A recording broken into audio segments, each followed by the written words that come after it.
The the idea tonight was that we had the opportunity with Sean, and we haven't had a staff meeting in a little while. Mind you, I've had tons of conversations with a number of you kind of based on your sport because there's been some OUA stuff that we've been working on. So I made a list of things that I could update. It will probably take maybe 10 minutes. I'm going to go over the stuff really quick, but it's also a chance to ask some questions because I know a lot of the communication recently with memos and all of that have been via email. So I guess first of all, though, I want to welcome Matt Maher. So Matt's going to be coaching our badminton team. Yeah, Matt just wave. Hi, Matt. And we also hired Dave Mitchell to coach our tennis team recently. I don't see Dave on yet, but if you see Dave Mitchell's name come on, that's his role. So we're excited to have Matt and Dave. From the OUA side, so for those, there's a number of you that I've talked to with regards to feedback for the OUA on scheduling. So all of you will know who you are. For those who I have not talked to, it's because the OUA hasn't come out yet and asking us feedback about your sport. And it seems like they're doing the league-based sports at one point, and then they're going to work together on the, I'll call it championship-based sports, but it's not always necessarily exactly championship. But there has been quite a bit of feedback on the ones that are league-based. As far as next year, all I can say is that the OUA, the directors, the messaging is pretty consistent. Everyone wants there to be sport. There will be sport as long as public health allows, and there's full support for it. Will there be some change? Yes. Will it be identical? No. But the group wants there to be sport. So if public health,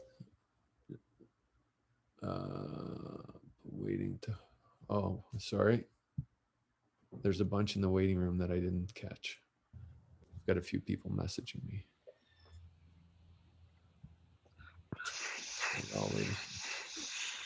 Sorry to those in the waiting room. I just got a message that there's a bunch of you there.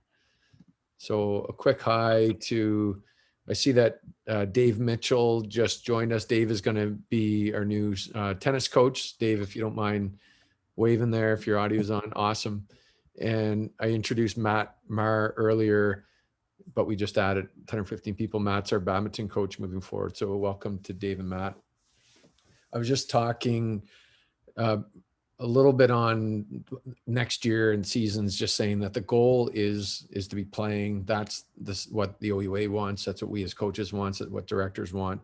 So it really, I would say the only way there isn't sport is if public health doesn't allow.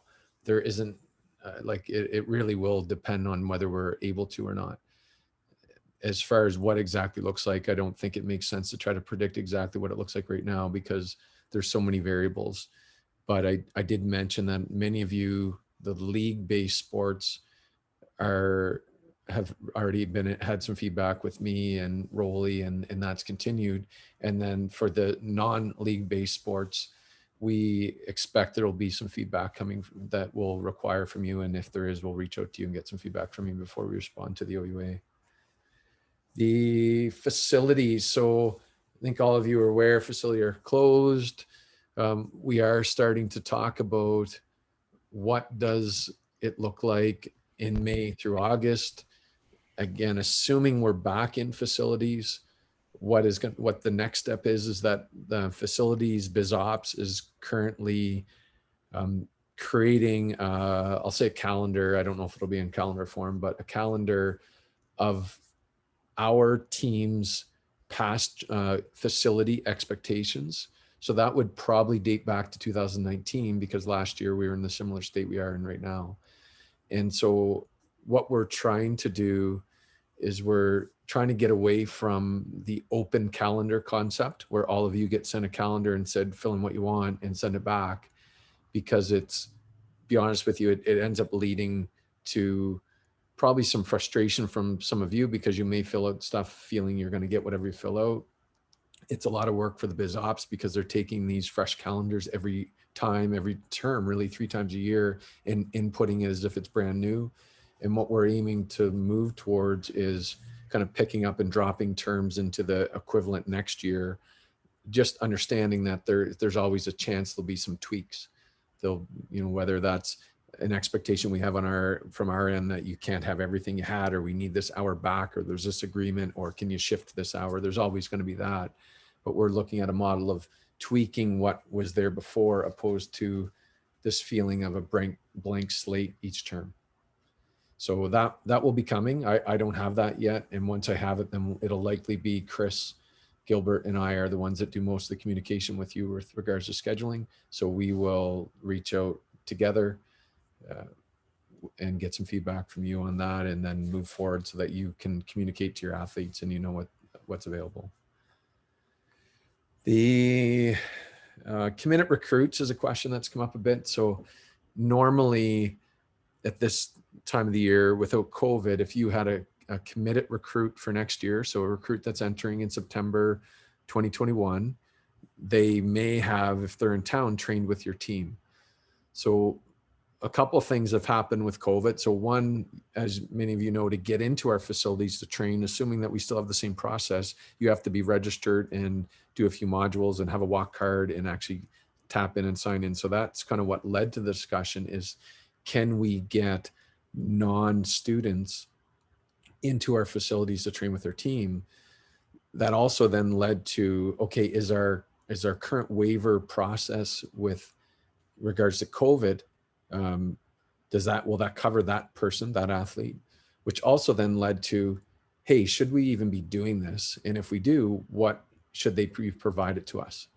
And the reason I say should we be doing it is because their insurance with regards to being a student at the University of Waterloo wouldn't start until the fall term. So for us to have them train with us in May, and knock on wood, something happened, we want to be organized for that. So we have talked to some other institutions. Some require proof of insurance from the parents. And so we're in getting feedback from legal with regards to all of that. So it's something we've talked about. We've actually talked about numerous times. I don't have an answer for you yet, and I'm not going to make guesses and waste our time right now doing that, but just let you know that it is in the works.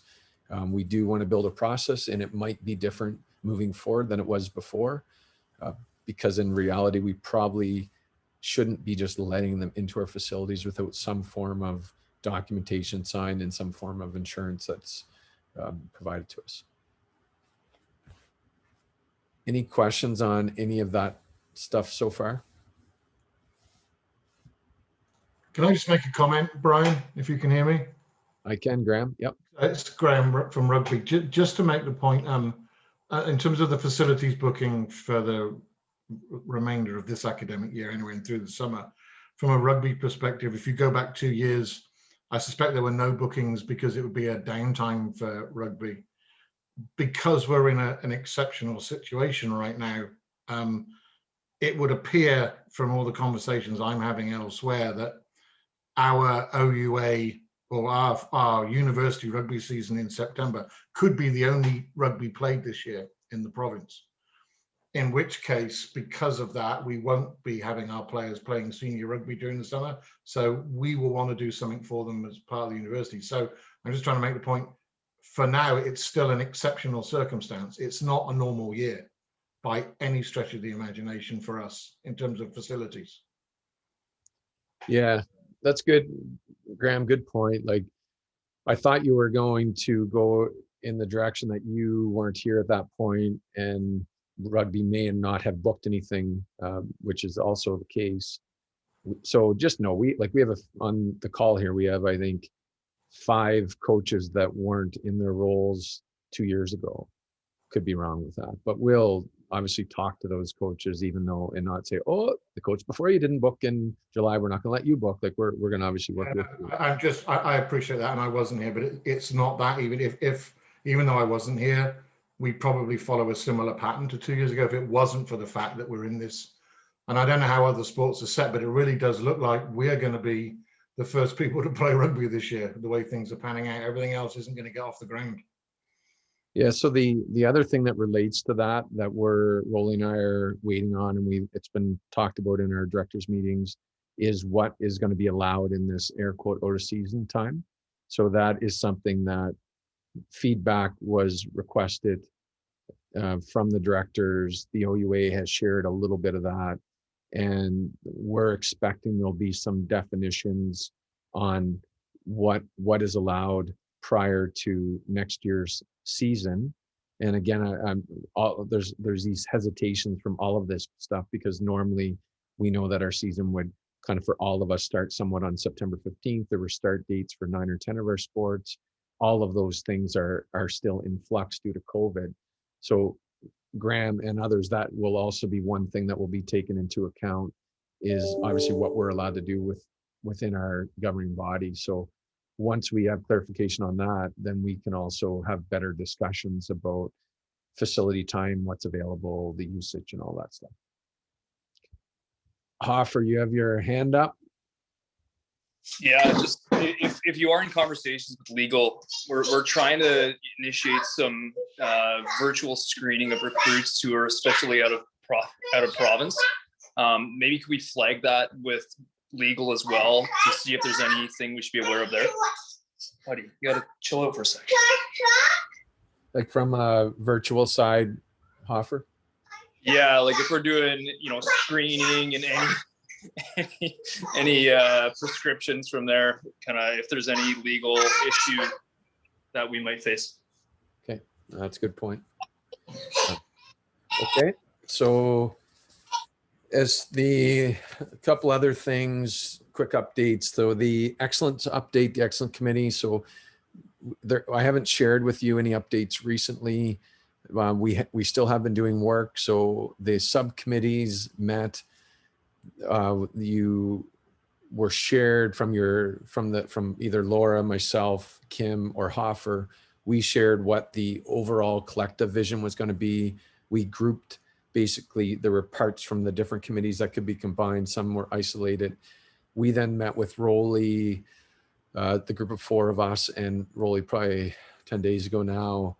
And where it sits is that I'd say it's probably in Rolly in my hand to do a follow-up now that he has seen the vision, and then we have a few action items out of it. So there is lots of activity still happening.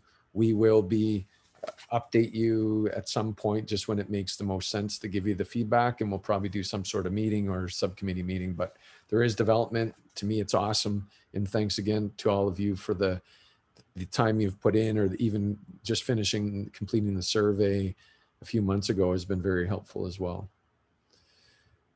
Another thing I had was admissions. So just continue to talk to Chris. If there are questions on it that are fairly succinct, because I know sometimes admissions can go deep. You could ask it now, but I would say continue to talk to Chris.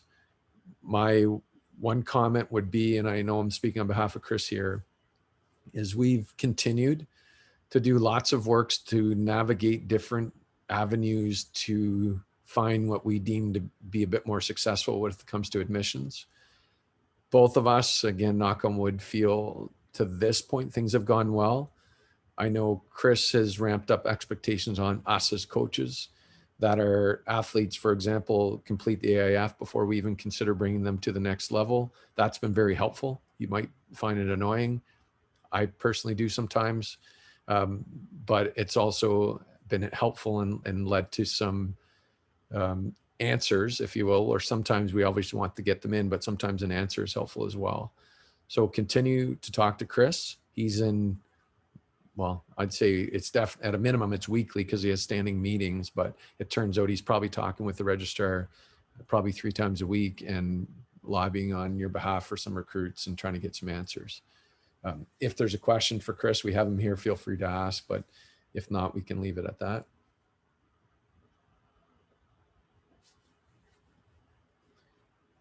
Okay. Camps. So I think most of you are aware of this. So summer camps, registration opened, I think it was this week. And we are operating with reduced numbers. Obviously, we don't know what's going to happen. So I think we opened at 15, if the camp was mainly like 13 and under. The older camps, I think, are at 10. Trust me, there's been a ton of work done with regards to camps as well. We have communication with regards to other camps on our campus. We've worked with the municipality. We've talked to other universities and what they're doing. And we're just trying to navigate this the best we can and build the best practices with a goal of not needing to get into the world of refunds unless, of course, public health doesn't allow the camp to function. So we're not taking the model, well, let's let 30 in. And if we're still in red, oh, that sucks. Let's tell 15 they can't come anymore. We're going with the model, let's let 15 in and have a waiting list and be ready to go. And there's going to be an expectation on us as coaches to be paying attention to that, watching our list, watching the numbers, communicating with our biz ops staff. And I think they've unrolled pretty well to this point. So if you have camp questions, feel free to ask them now. If there's something with regards to camp that's kind of bigger than and then not really for this group format, then feel free to reach out to me and I can be your contact for the camps. I'm just trying to look at the chat to see if anything is I'm supposed to talk about.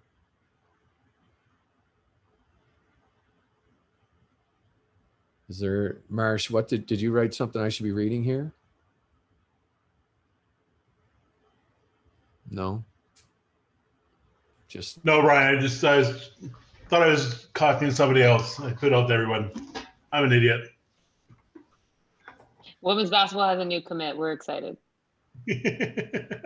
nice. Anyone else have a commit? So that's all I had for this meeting before. So that was kind of the hope, was to take 10, 15 minutes, go through some things that have been communicated, allow you to ask questions, but then allow you to ask questions that weren't covered, with a goal of us stopping at 5:02, which would allow Sean to come on and you have a few minutes before the meeting at 7. So are there any questions on anything that was covered or anything different that you think would be helpful for the group to hear? Yeah, Brian, I have a question in regards to vaccines. Maybe it's a Rolly question, but are we making vaccines mandatory?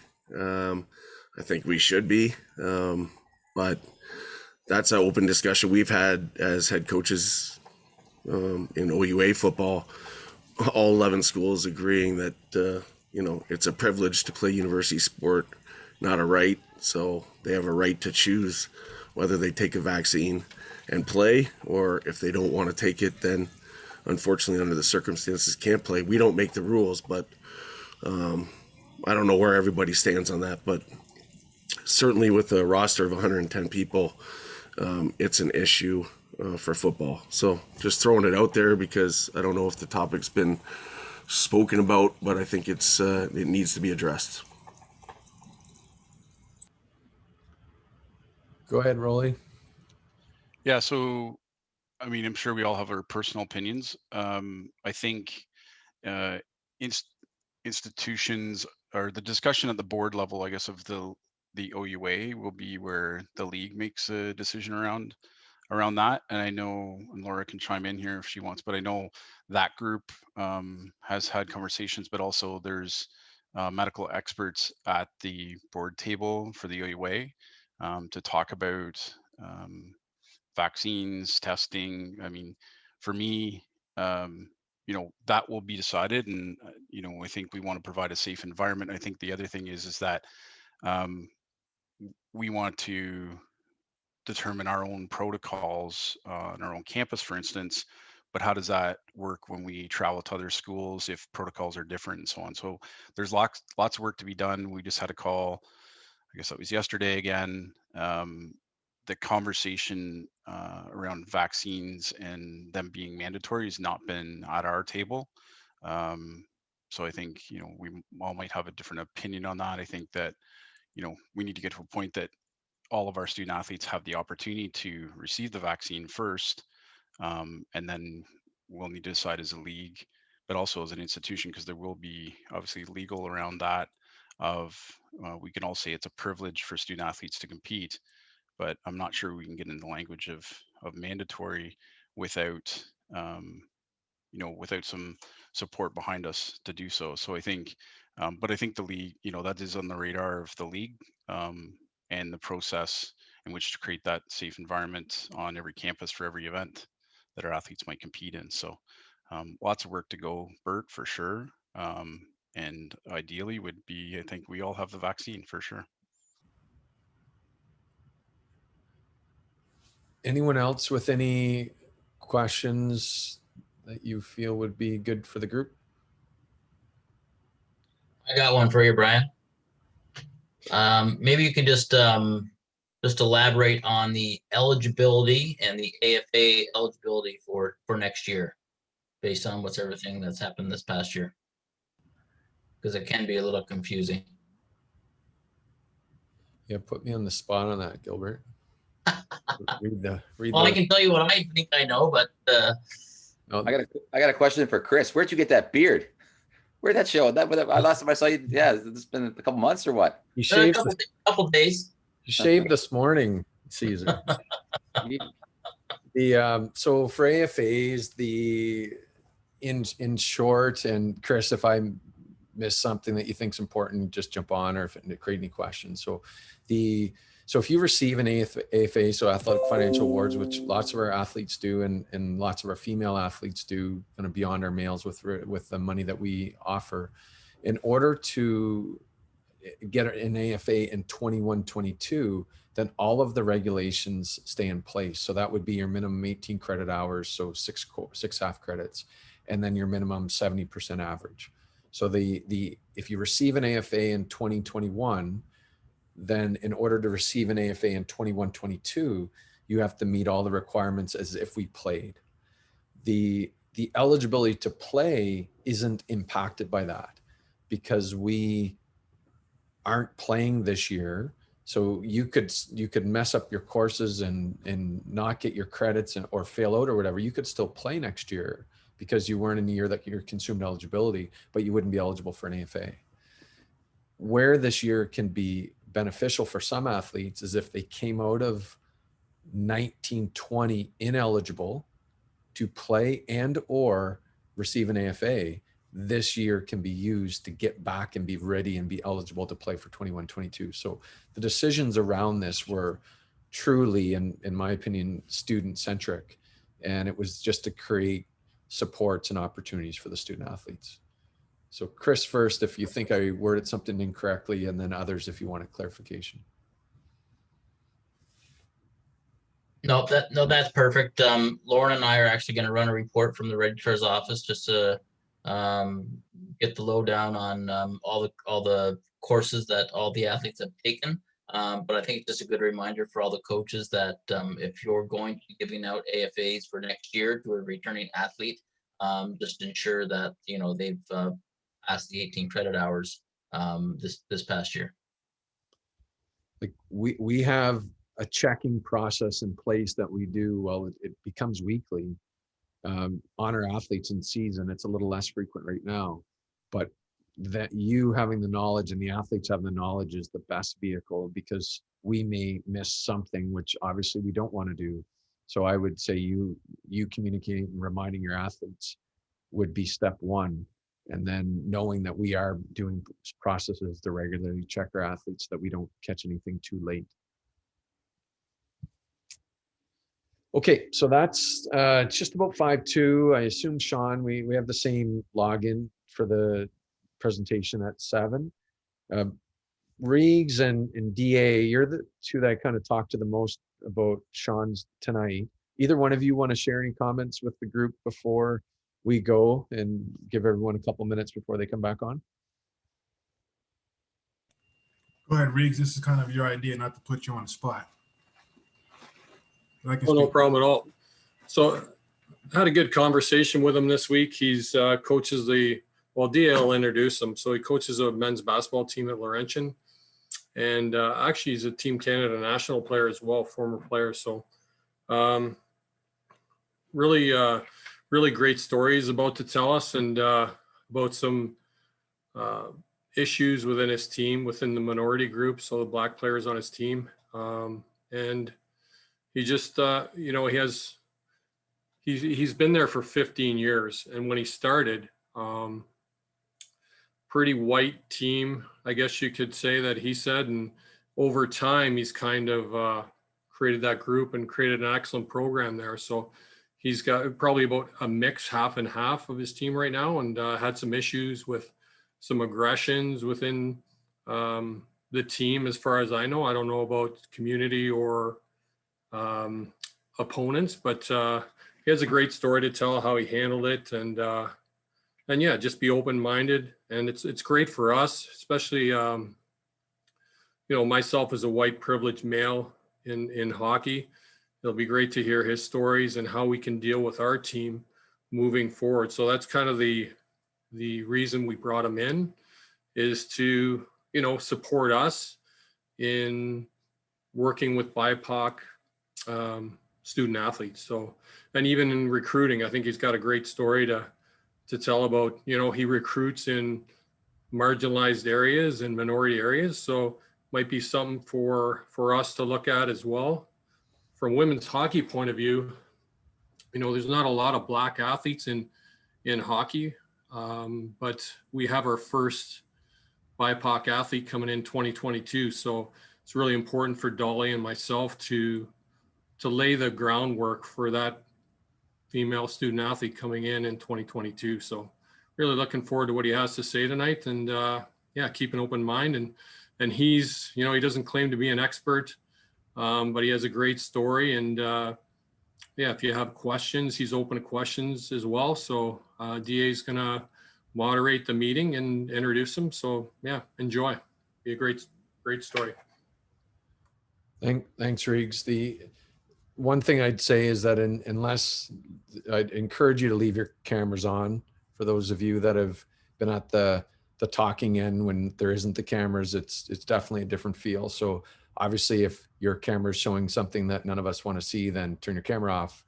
But if you're able to leave your camera on, it's just better for engagement, I think. So it is 3 minutes to, if you want to stay on, stay on. I'm going to start, we'll have a few assistant coaches and some other staff start joining us here in a few minutes, and I'll start letting people in in about a minute, and then we'll get rolling at 7. Thanks, everyone.